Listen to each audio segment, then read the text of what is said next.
Picture चालू करो बे। चलो भाई देखो अब मैं क्या करता हूँ। संदीप, मुझे लगता है कि हम लोग जो केंद्रीय बिंदु है उसको कहीं मिस कर रहे हैं। एक पत्रकार ने दूसरे पत्रकार से पूछा कि हिंदू मुसलमान क्यों लड़ते हैं, इससे किसको फायदा होता है। तब जो आशुतोष पत्रकार जी है उन्होंने अच्छे से जवाब भी दिया है। क्या कुछ उन्होंने कहा जरूर सुनिए। वीडियो को लास्ट तक जरूर देखें। चैनल पे नहीं हो तो चैनल को सब्सक्राइब करें। मुझे लगता है कि हम लोग जो केंद्रीय बिंदु है उसको कहीं मिस कर रहे हैं। केंद्रीय बिंदु क्या है? एक सीईओ कोई बात कहता है, अच्छा, राज्य के मुखिया उसको फॉलो करते हैं। ये भारत के आजादी के बाद के संविधान लागू होने का पहली बार ऐसा दिखाई पड़ा। अरे बहन चोद सवाल, तुम करो। पहले ये होता था कि नेता कुछ बात कहते थे, जनता उनको फॉलो करती। अब सीईओ कोई बात कहता है और योगी आदित्यनाथ उसको फॉलो कर रहे हैं। ये जो उलटबाजी हो रही है ना, इससे ही आपको समझने की कोशिश करनी चाहिए। और मुझे इसमें कोई हैरानी नहीं है, चाहे वो हिंदू फैनेटिक्स हो चाहे मुस्लिम फैनेटिक्स हो, सब एक ही थैली के चट्टे बट्टे हैं। सबको टेलीविजन पे आकर कुछ अपनी बात कहनी है, सबको इस पे मजा आता है कि देखिए मैंने कोई बात कह दी, देखिए उस पे टेलीविजन में डिबेट हो रही है। टीवी वालों की भी, हमारी भी, आप भी संपादक रहे हैं, मैनेजिंग एडिटर रहे हैं लंबे समय तक आशुतोष। ये अखबारों की कम बल्कि मैं टीवी वालों की, और मैं टीवी का पत्रकार हूँ, विशुद्ध टीवी वाला हूँ मैं। ये हमारी भी एक कमजोरी है कि ये सब छुटभइयों के बयानों को ऐसा उछाल कर पिछले 10 दिनों से हम दिखा रहे हैं। इस तनाव में, धार्मिक उन्माद में हम भी साझेदार हैं क्या?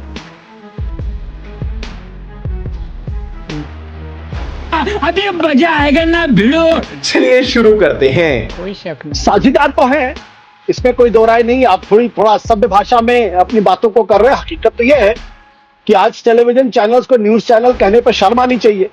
हकीकत तो यह है, जो संपादक के पदों पर बैठे हुए हैं, जो बड़ी बड़ी एंकरिंग कर रहे हैं, वो जब अपना इतिहास पलट कर देखेंगे तो शायद उनको शर्म आए कि मैंने एक जमाने में इस तरीके की पत्रकारिता भी की थी।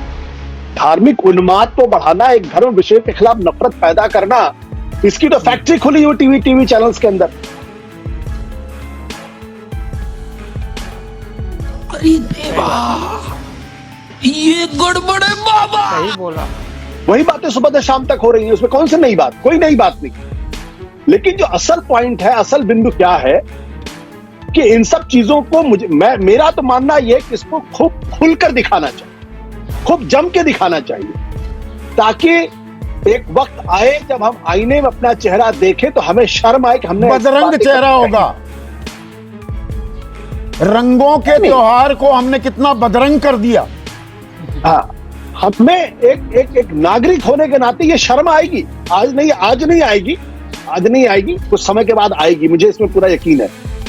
और शर्म आएगी लोगों को, तब पता चलेगा कि हमने कितनी घटिया, कितनी गलत बातें की। हमने अपने ही भाइयों के खिलाफ नफरत का माहौल पैदा करने की कोशिश की। हमने देश के ताने बाने को तोड़ने की कोशिश की थी। शर्म आएगी। आज नहीं आएगी, मैं जानता हूं। क्यों नहीं आज आएगी? क्योंकि आज यही विचारधारा केंद्र में है। अरे बाप रे, ये तो धोती खोल रहा है। देश संकट में है। आशुतोष, ये 12 जिलों में नमाज का वक्त बदला गया। ये तो हम आपस में बैठकर सलाह मशवरा करके कि भाई आप अपनी नमाज थोड़ी सी इधर कर लो, हम होली का अपना मनाने का जो कार्यक्रम है वो उसको या तो जल्दी वाइंड अप करेंगे या इतने बजे तक वाइंड अप कर देंगे, आप उस जगह ना आओ। क्योंकि मुसलमानों में एक तबका है ऐसा जो रंग से जिसको दिक्कत होती है, वो कतई बर्दाश्त नहीं करते। बहुत सारे खुल्लम खुल्ला खेलते हैं, कईयों को दिक्कत होती है। और ये तो इंसानी फितरत है। कोई मांसाहारी है, कोई शाकाहारी है। किसी को किसी तरह के कपड़े अच्छे लगते हैं, किसी को दूसरे तरह के कपड़े अच्छे लगते हैं। बात तो सही है। संदीप, आप इसको मुसलमान से क्यों जोड़ के देख रहे हैं? हाँ। हमारे बीच में ढेरों हिंदू है जिनको रंग से दिक्कत होती है।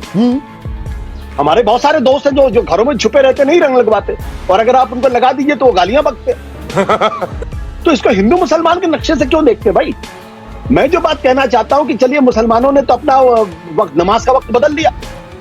जरा इस बात को सोचने की कोशिश नहीं, ये डरा धमका कर बदलवाया गया है, या ये भाईचारे से भी हो सकता था? मेरा सवाल ये है, मूल सवाल ये है। मैं उल्टा सवाल पूछ रहा हूं, और मुझे लगता है कि आपके पैनल पे बैठे हुए लोग अगर इसका जवाब दें, 12 जगहों पे नमाज का वक्त बदल दिया गया। क्या इस देश के अंदर 2 जगहों में का समय बदला जा सकता था क्या, अगर ऐसी कोई परिस्थिति पैदा होती तो? आप जरा सोच के देखिए इसको। मैं ये क्या कह रहा हूं, भाईचारे की बात तो तब होगी ना जब दोनों समाज आगे बढ़कर एक दूसरे के गलबैया हो, एक दूसरे के साथ होली खेले, एक दूसरे के साथ ईद मिलन के समारोह में शामिल हो। जब दोनों तरफ से नफरत का वातावरण पैदा करने की कोशिश की जाएगी, तब ने ये सवाल खड़ा हुआ कि आप नमाज का वक्त बदल दीजिए और आप पूजा का वक्त बदल दीजिए। भाई नमाज से किसी को क्या प्रॉब्लम हो सकती है, मैं तो आज तक समझ नहीं पाया। और हिंदुओं की पूजा से किसी मुसलमान को क्या प्रॉब्लम, मैं तो आज तक समझ नहीं पाया। मैं तो बचपन से इतना बड़ा हुआ और हिंदू मुझे कभी को तकलीफ नहीं हुई। मस्जिद जाने की क्या जरूरत, मस्जिद में वो नमाज पढ़ रहे हैं, उनको पढ़ने दो, आप अपनी होली खेलो। यही तो मैं कह रहा हूँ, ये डिबेट आज क्यों शुरू हो रही, क्योंकि ये प्रायोगिक ये अहम सवाल है। ये बिक गई है गवर्नमेंट, अब गवर्नमेंट में कुछ नहीं है, खत्म। उन्होंने एकदम सही कहा, क्योंकि गवर्नमेंट बिक चुकी है।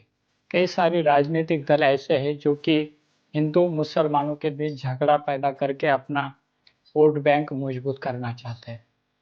तो हिंदू मुसलमान अपनी अपनी जगह पे रहे, अपने त्यौहार जो है वो अच्छे से मनाए और लड़ाई झगड़े से दूरी रहे।